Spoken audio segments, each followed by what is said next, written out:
Round 1. Hello, and welcome back to Inside Boxing's Throwdown.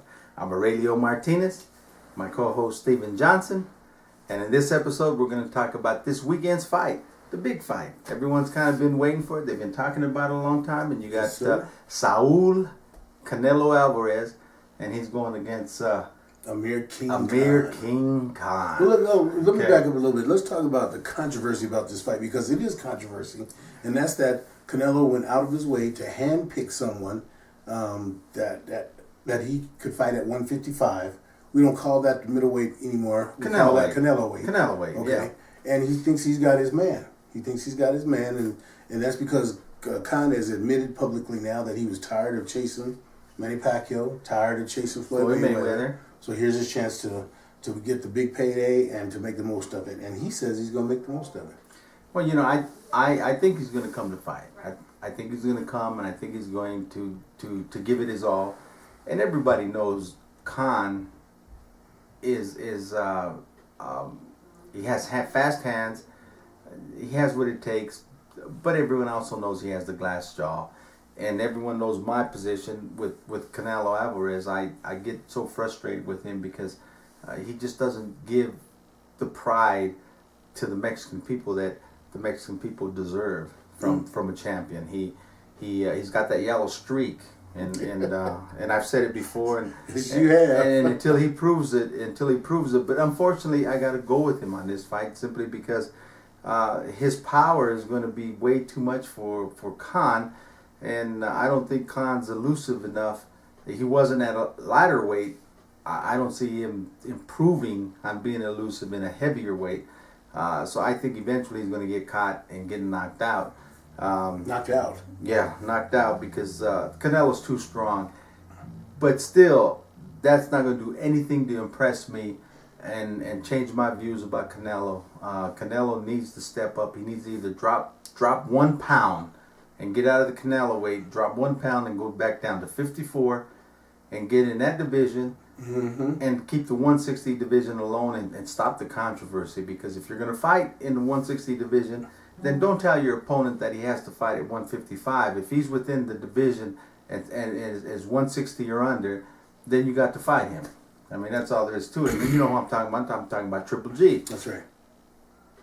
Do one thing or another, okay? Don't walk around at 175 and come into the fight 175 and says that 160 is too heavy for you. If you truly feel that way, drop down a division. It's only 1 pound lower than your Canelo weight, and leave the middleweight belt alone. Leave the strap alone, okay? So I don't even look for a good fight. I look for an intriguing fight, and basically I'm going to just kind of sit there and wait to see how long it takes for Canelo to catch Amir Khan and knock him out. Well, are you ready for this? Yeah. Are you folks ready for this? I'm going to take Amir King Khan in this fight. You? Yeah. You? Yeah, I am. And you all know that I cannot stand that boy. I can't stand him. Okay. There's nothing. But I think that most of us agree that at a time, there was a point, and that's not even a year ago, and all of us agree that there was probably only one person that could match Floyd with speed, and that was Amir Khan. Amir Khan, and he's still fast hands. And Floyd showed that, with Shane Mosley, that speed is a problem for Floyd. Yeah. And I think that Floyd, whether you want to agree or not, I think Floyd ducked Amir Khan. Amir Khan priced himself out of some fights. There's no question about that. Yeah, he did. But there's still some talent. My concern about Khan, and I want you to remember this now, I'm picking him in this fight to win a split decision, okay?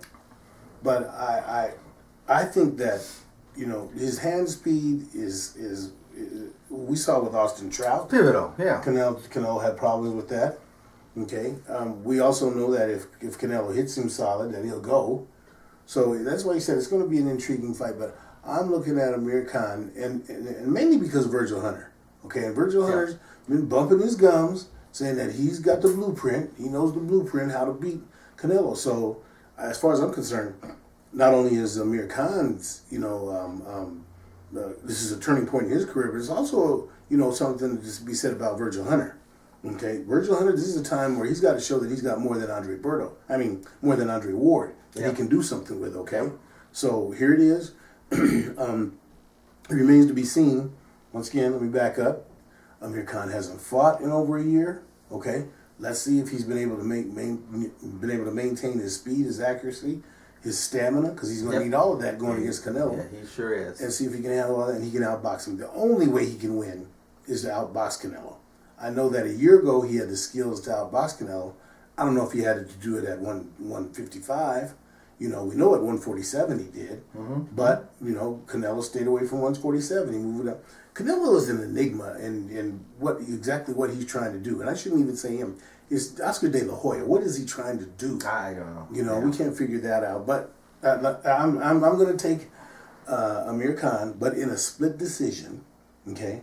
And then on the other way, if Canelo wins, it will be by knockout. Well, let me tell you something. I will not be unhappy if If it goes the distance. If your prediction is true, because I'm just one of them points where someone has to turn that light bulb on Team Canelo. I mean, they just have to, you know. But why should he worry about it? Why should he worry about what people say? Why should he worry about what the Mexican people think? He's getting paid. Exactly. He's getting paid. He's getting paid. And big money. Oscar's getting paid. Yeah. So I mean, okay. so he really doesn't.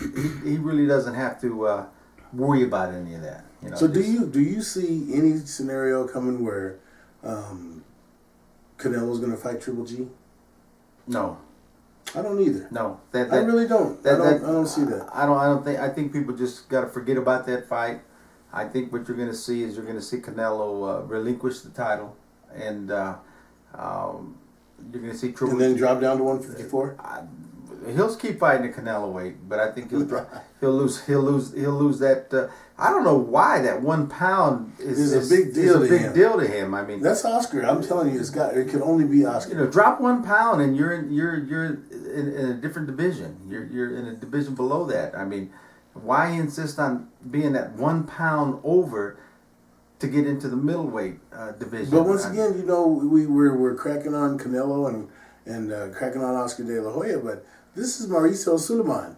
You know, this is the WBC, man. I mean, they you know, Suleiman, but he said the right things. Remember, he said the right things. All of this, you know. Yeah, but his actions don't follow his lip service. Exactly. Okay? He said the right lip things, service, but he hasn't action. followed it. Exactly. Yeah, lip service, action. You know, they're real quick to strip titles from anyone else. No doubt. I mean, you read it all the time where, you know, they're stripping this guy, they're stripping that guy, but for some reason this guy years and years is going by and lip service. It's lip service, you know. So I don't look for anything to change there, but I don't also see him fighting Triple G at all. He's going to stay as far away from Triple G as he can, and I think you're going to actually see Triple G end up fighting for a vacant title here soon in the middleweight. And who would Triple G, as far as you're concerned, and for that WBC title, who would be the best opponent? I don't know, man. You know, it's gotten so crazy, you know, that it's just, I can't even think of who the top guys would be there to fight him. I mean, it's just, I don't know. The fight is Canelo. That's the money fight. That's the big fight. I mean, but you know, what can you do if one doesn't want to fight? It just seems absurd in how people can sit there and say, okay, well, wait a minute. If Triple G wants to fight Canelo, then why don't he come down to the 155? Well, because he's within his division. He's within his weight differential where he can fit into the middleweight division from 155 to 160. So you can come in anywhere in between there and fight for that title. That's just the way the rules are. That's the way they've always been. So why change it to saying you got to be exactly at 155? You know what? Since we have just a few seconds left, I would like to mention this. You know, we know that now that the chances are really good that there's going to be a Kell Brook, Jesse Vargas welterweight unification bout sometime in the fall. I really like that, though. I do too. I like that. I like it because Kell Brook. I like Kell Brook. But Jesse Vargas has something for him, I think. And those two guys come to fight. There will be no playing around with it. And I think that's something that we can look forward to. I think we're going to have some good fights. Okay. But anyway, that's going to end this session. So we'll just see what happens this weekend with the Canelo Khan. And I have Khan. Radio has Canelo. So we'll be talking about it next week about what the outcome here of this fight is, and what do we have next? And that's it. And next we're gonna come back with our episode. Come on, man. Come on, been a lot of stuff going around. Often imitated but never duplicated. That's us. You know, don't try to steal that line, anybody. I mean, it's been around forever, but we're bringing it back. That's gonna be our new thing, man. We're bringing it back. We're making it real. We're bringing it back. Okay. Okay. But until then, till our next episode, keep them hands up. All right. Keep them up.